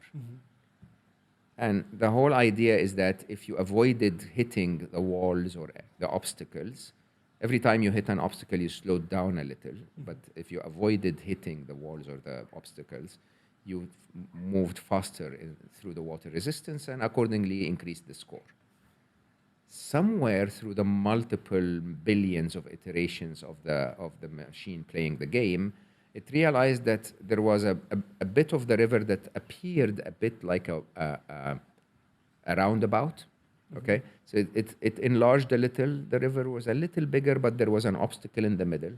And through a mistake, the machine hit the wall at an angle that got it to hit another wall at an angle and then another wall, and then formed a sort of a perfect circle that kept accelerating and accelerating and accelerating and accelerating until you couldn't see the boat anymore, right?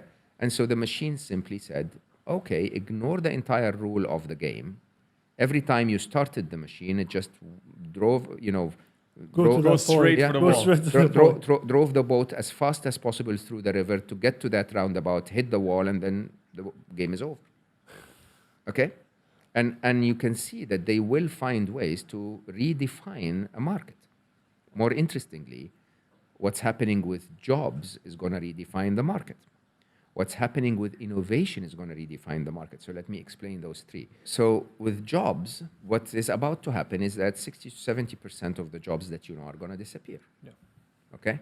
In the near future. In the far future, I don't understand what jobs will remain, right? Even hard labor jobs are going to be handed over to robots because you could probably create a robot for $3,000 within 5 to 10 years from today, which is definitely cheaper than hiring a human, right? And they don't sleep. and they don't sleep, and they don't complain, and they don't, They don't go need to HR. insurance. Yeah. Yeah. They don't need food. They don't Yeah. need annual leave. Correct? So, but then the economic problem, which most people don't understand, is that if you take something like the US economy in 2023, 64% of the economy was what? Consumption, not production, right? And so, or was it 2023 or 2021? Please don't quote me accurately, but it is 64% or 63 something. That basically means that reminds you of why George W. Bush, when the 2008 crisis hit, was like, don't worry, just keep consuming, everything will be fine. Okay? So for the economies to continue, and accordingly for AI to actually have a reason to exist, to create all of that stuff that we're consuming, we have to have an economic livelihood that allows us to purchase things. If we can't purchase things, the AI cannot make them. Okay?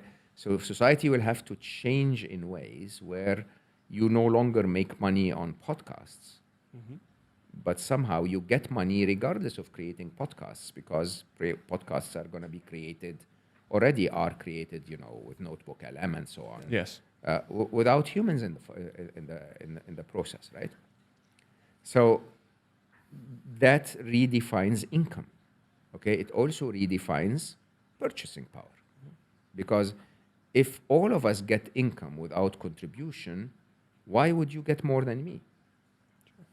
Okay, which basically unifies what is sold. All of these are interesting challenges that need to be addressed.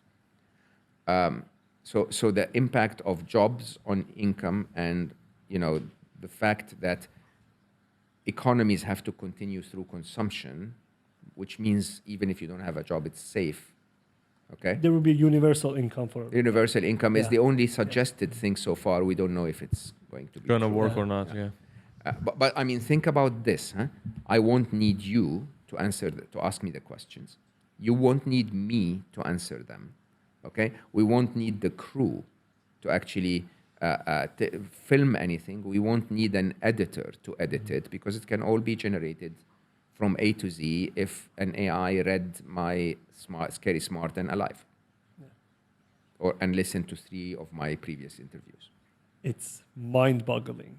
It is upon us. This is not something that will happen in a few years' time. Now, the third thing, so I spoke about the consumption side. Third thing, which is really important to speak about, is the production side.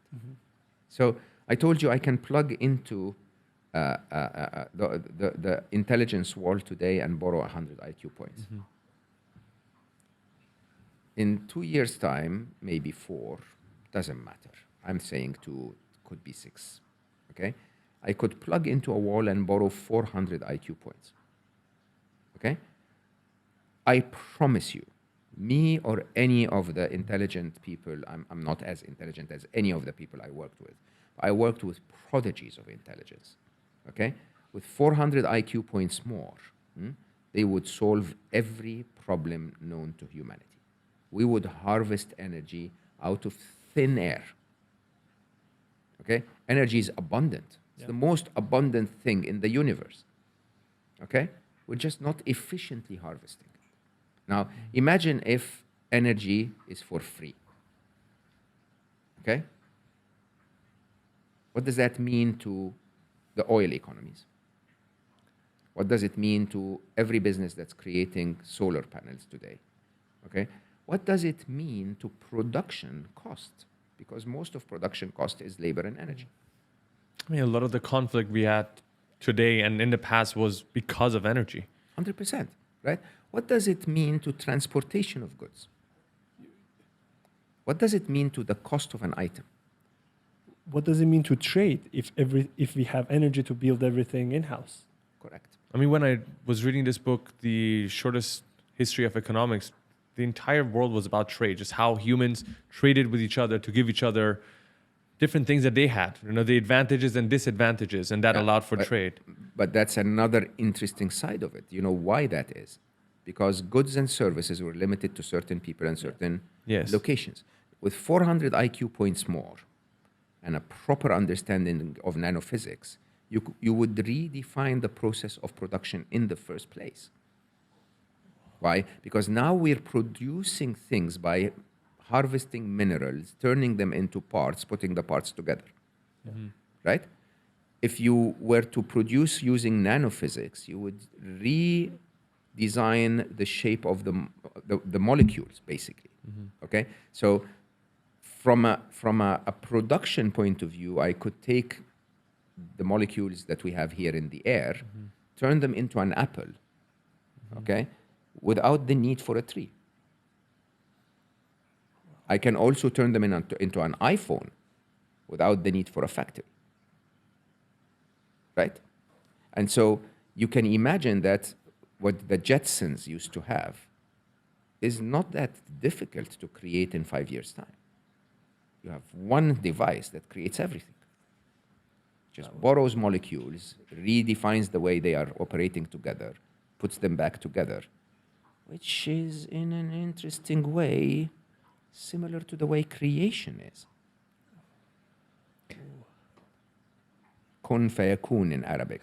So the ability for God to create out of thin air. Okay? And by the way, I will say openly, because a lot of people will debate that, and I am a very spiritual, I'm a very religious person. I believe there is a divine being. I wrote a very, very highly praised chapter about that in my first book that talks about what I call the mathematics of God. Okay?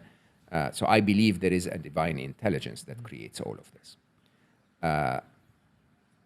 AI will have the power of God.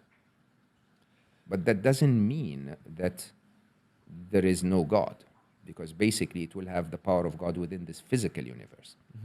So AI still continues to be limited within this physical universe. We don't know what's beyond the physical universe. By the way, we creating AI doesn't make us its God. It makes us the transfer method. It makes us the tool through which they're created. Okay? But when you really think deeply about this, there will be a moment in our far future, unfortunately not in our near future, where you're going to go like, I want an apple. Okay? Our near future, unfortunately, is going to prevent us from doing that because the capitalist will want to sell you the apple. Not because we're not able to make it. Okay? Which goes back to my constant message. My constant message is, it's going to be worse before it gets better. Because human greed and a capitalist system that assumes a world of scarcity is going to operate in a world of abundance. Okay? In a world where you can create absolutely anything because of intelligence, we're still going to compete on who has more money. We're still going to compete on who has a stronger army. Okay? And we're still going to show our money and show our army. But money wouldn't matter at that point anymore, would it? Money is going, economically, is going to be quite a very harsh reality. Even when we can have anything that we want. You see, if you look at the prices of luxury cars in the last 10 years, 15 years, they quadrupled, right? At least. After COVID, right? Right after COVID. Yeah. No, it's after crypto. Crypto. Yeah. So an abundance of money basically means there are enough buyers that can buy things that the rest of us can't buy. But it's no longer, that you had to be... by the way, it kept happening across the years. In the 1920s, it was the industrialists. In the 1970s and 80s, it was the technologists, and so on and so forth. As more people were capable in the 80s, to buy luxury cars, more luxury cars popped up. But then that created a much bigger gap between the rich and the poor. There will be cars selling for $1 billion in 10 years' time because someone can buy them because they're printing $1 billion a year, right? What does that mean to those who don't have, but have a universal basic income only? Okay? It means an economic gap where money becomes not only insignificant, but also extremely polarizing. Okay?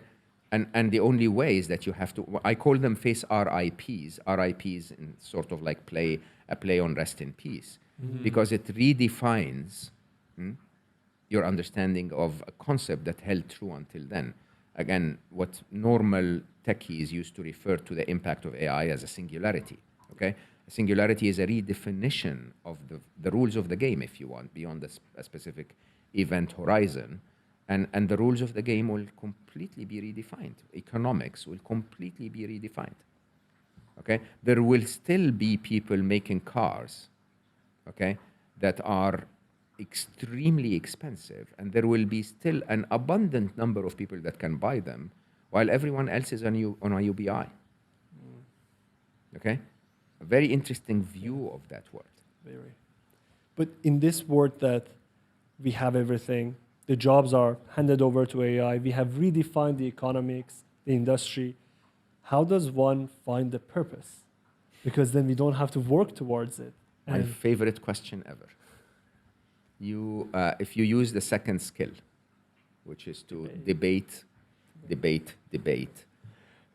you would recognize that your purpose was never work.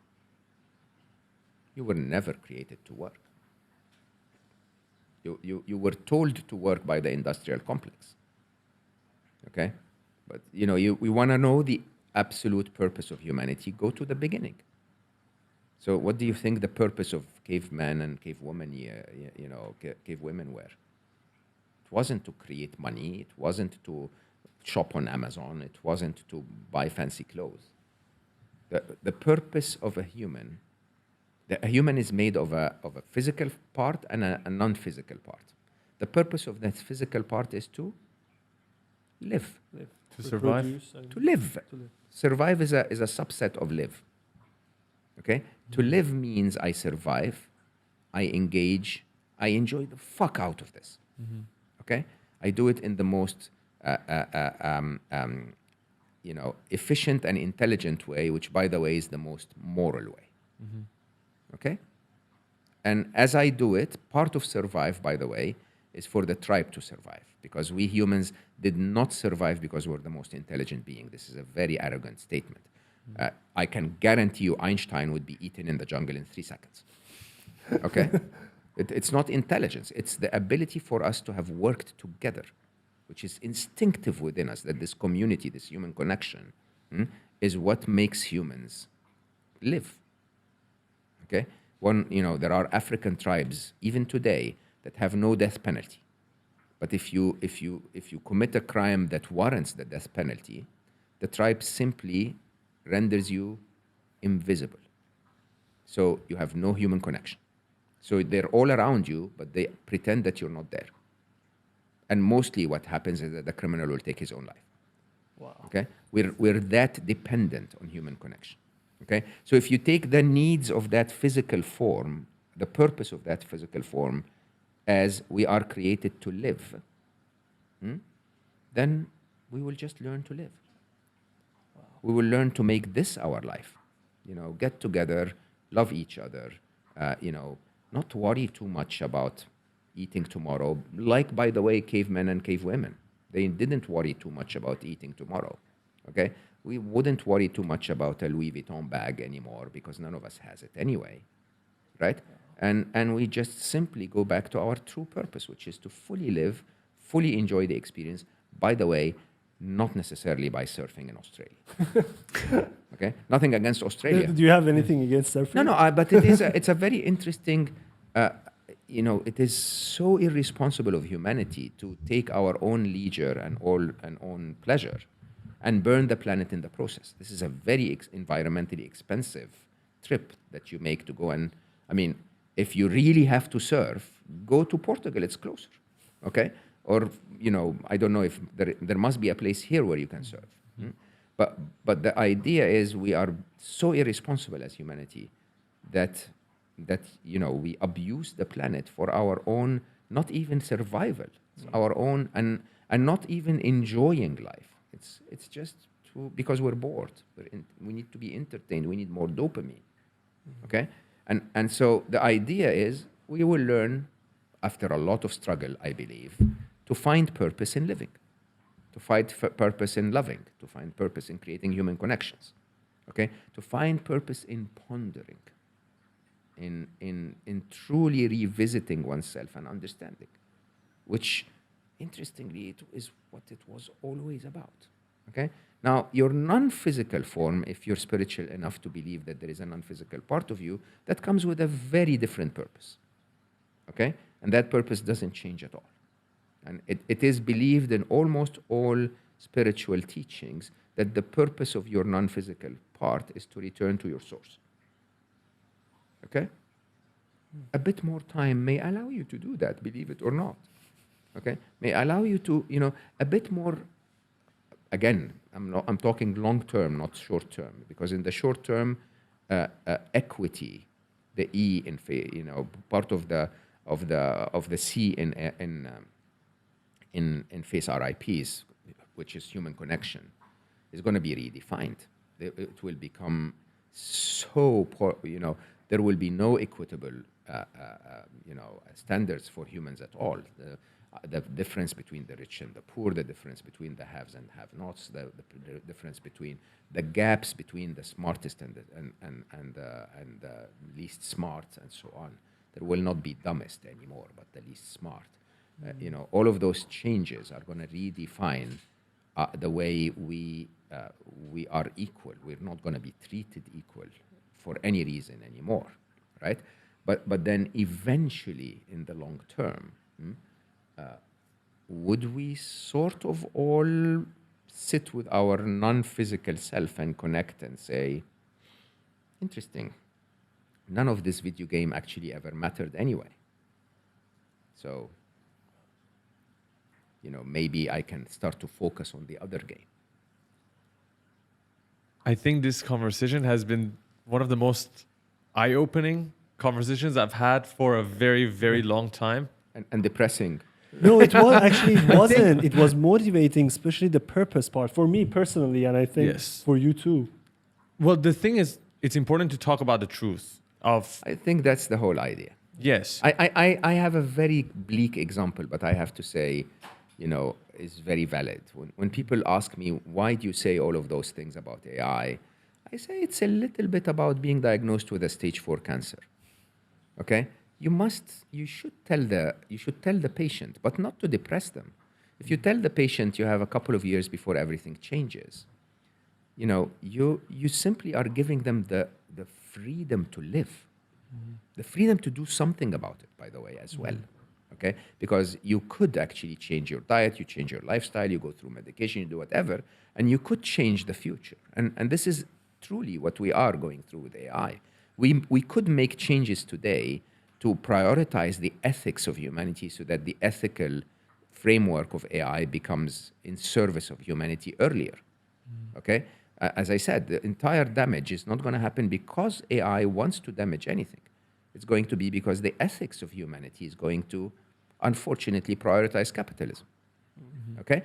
Now, so in a very interesting way, I'm saying if you know that the world is going to change so much, live fully and do the right things to make our future better. Right? It is not what the news media wants me to say, which is, this is a disaster, everything's going to collapse. It's going to be a tough time, followed by a wonderful time. Can we work together to reduce the depth and the duration of the tough time? And it's very important that you're talking about this, not just here, but also through the books that you've written and are writing.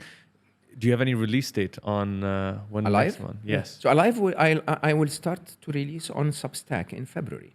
Okay. And Alive is going to be an interesting release because it's very unlike me, but the first chapter is almost like a historian. Because what I wrote when I wrote I wanted to write Scary Smart, so I wrote the notes of it in 2018. Then I sat down and wrote it in 2020. Okay, and it's shocking how much of it came true. I myself even didn't expect that. But remember, 2023 was so pivotal. It's what I call the start of the third era, and 2023 until today, just a couple of years. is a massive amount of history that most humans don't know. So the first chapter is sort of an entertainment with quite a bit of poking people in the ribs around the idea of, look, this history is happening in your life, and you may not be fully aware of it, but more interestingly, things like what I spoke about in terms of the second era being the era of mind brainwash. I have a little an interesting metric around who's the master and who's the slave, and when we've handed over to become the slaves of the machines, right? Which are quite eye-opening, most of them, but I write them sort of a bit like a historian, which is a very unusual experience for me, but I find it a lot of fun. So that's going to be the first bit of it, and we're going to start releasing that in February. Then we go into the deep stuff. Then by April, we start to talk about face RIPs and the real impact and what we can do to change them. By June, we start to talk about simulation theory and the reality of life, and then at the end we talk about the reality of the machine being alive, the living machine, if you want, the non-biological living machine, and what that means to spirituality and God and purpose and all of that. Wow. And for people, if you want them to follow, they have to go to your Substack, and it will be released sequentially, right? Yeah, so my Substack is going to be in my name, not alive. I've never been on Substack before, so we're starting with Gawdat, basically. So that should be out in February. But also, I'm available on social media. People can find me. I only respond to messages on Instagram because I can't keep up with the other platforms. But if anyone wants to ask a question, Mo_Gawdat is where they can find me. Mogawdat.com also is very up to date most of the time. So, most of my speaking engagements happen there. Most of my announcements around the communities. So funny that we spend so much time talking about AI, but my other top 2 projects for this year have nothing to do with AI, which is Unstressable. You met Alice. Yes. And I think it would be lovely to have Alice on the podcast as well. Absolutely. 100%. Yeah, so Alice and I are working on Unstressable, which is so pivotal in a time that is about to become very stressful. Yes. Okay. And then Hannah, my wife, and I are working on Finders Keepers, which I have to say is my favorite project. Finding love from a geek's mind like myself and a therapist's mind like Hannah's is quite, it's really, really a very enjoyable project, and I think it will make a very big difference. No, we definitely want to have you on again to talk about. You're my friends now, so you show up anytime. Yeah? We will come with the luggage and the lights and cameras. Yeah, you can leave the luggage. If you like. Probably leaving the entire setup. Yeah. But these are completely different conversations too, and they need their own dedicated time. And perhaps even in the future, AI will be involved in all these conversations. Again, I'm getting old, but if you allowed me, and if anyone wants to take the idea, I mean, the correct dating app, if you ask me, is a resident app on your phone for 2 weeks that really understands you, and then basically gives you one person. One person. Like, I know what you like, I know what you don't like, I know what you read, I know what you watch, I know. There's this one guy or this one gay lady, that I really recommend that you meet. No swiping, no membership, no BS. No BS. Straight to the point. Straight to the point. It's a one price, okay? You pay for it once, $10 or whatever, okay? It resides on your phone, and then it says, I haven't found them. I haven't found her. I haven't found her. I haven't found her. And then eventually says, yep. Got it. Go meet this person. One person. What if you never find someone? No one for your personality. Again, that's the most interesting thing. So in Finders Keepers, again, that incredible mix of my weird, geeky, algorithmic mind. Take on romance.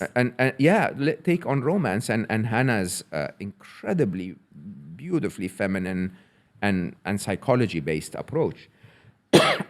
When I met my wife, I proposed to her 4 days after I met her. Really? 4 days. Yeah. You know why? No idea. By the way, we hadn't even started dating yet, right? Because she was one in 8,373,000 possible women. So for me to meet another one like Hannah, mathematically, is one in, I needed to meet another 8,373,000 women. You've done the math? And I kid you not, this is accurate mathematics. Accurate mathematics. I had 9 criteria, okay, that I was looking for, not in an unemotional way, but I knew I would break up with a woman that didn't have any of the 9. Okay? You know, her spiritual, her view on spirituality, her intelligence, her, you know, several things, her connection to her feminine side, and so on and so forth, right? And you can easily do the mathematics. If one of them is available in 1 in 10, and the other is available in 1 in 20, it's not 1 in 30, it's 1 in 200. Right? And so you can easily do the mathematics. And that's one of the approaches that people need to understand, that it, you know, the one that would make you complete, if, you know, in a very romantic sense, is out there, okay? It's just that the odds of finding them the current way is impossible. But there are ways you can sway probabilities in your favor. And that's really key. Huh? So this is why Finders Keepers is such an interesting project for me. Because like rolling the dice, most people don't understand that in probabilities, you roll the dice 6 times, you're likely going to get a 6. Right? But that's not true. You're likely going to get a 6 if you roll 6 times, if you haven't rolled already. But if you rolled twice, on the 3rd roll, okay, you now have 4 rolls, one of them is going to be a 6, which means your chances are 1 in 4. Okay? On the next roll, you have 3, which means your chances are 1 in 3. Okay? And on the next one, it's 1 in 2. Okay? And if you're rolling the 6th time, probabilities is saying you're likely going to get it this time. Of course, you may be unlucky and it may take 6 more, but on average, okay, probability sways in your favor as you change your behavior. Right? And I think that, to me, with a proper AI, is a very simple algorithm to build. Okay? By the way, if it finds one that is not yours, okay, it will learn. So the likelihood of the next one being recommended to you being right is much higher. Right. And then we just end this suffering. Someone please code this immediately. Yeah, seriously. If someone wants to build those ideas and they're good coders, come to me. I will help. Wow, that's and I'm not interested in the money, believe it or not. Money is about to disappear. So, but let's build them. This is a service to the community, to the humankind. So when I started 1 Billion Happy, I first started to attempt to explain happiness. And then the following projects were to remove the reasons for unhappiness. So my focus on AI is to remove the reason for the dystopian, right? My focus on stress is because stress is the biggest killer today, and so on. So love and romance, believe it or not, is one of the biggest reasons for unhappiness and loneliness in the world today. Okay? And more for women than men, sadly, even though for a good chunk of good men, it's a major issue because sadly, the way the game is rigged is that women chase 20% of the men, and it can be fixed algorithmically. I'm looking forward to find out the ways to fix yes. it. And I'm looking forward to the conversation. I cannot believe you two. Are you guys single? At the moment, yes. Are you fucking kidding me? Wait, mathematically, are we supposed not to be? I'll get you to meet the most amazing people in 2 weeks' time. The best outcome of this podcast. Thank you guys very much. Okay, podcast is done. Thank you guys very much. Thank you guys so much for watching and listening to another episode of the Bad Decisions podcast. Our goal is to bring this conversation in front of millions of people. And therefore, we have one little request from you. Because if this conversation helped you, then you can help other people hear it too. The way you can help is by leaving a 5-star review on Spotify and Apple Podcasts, and follow us on Spotify and YouTube. That's it. We'll see you guys next week on Tuesday. Thank you.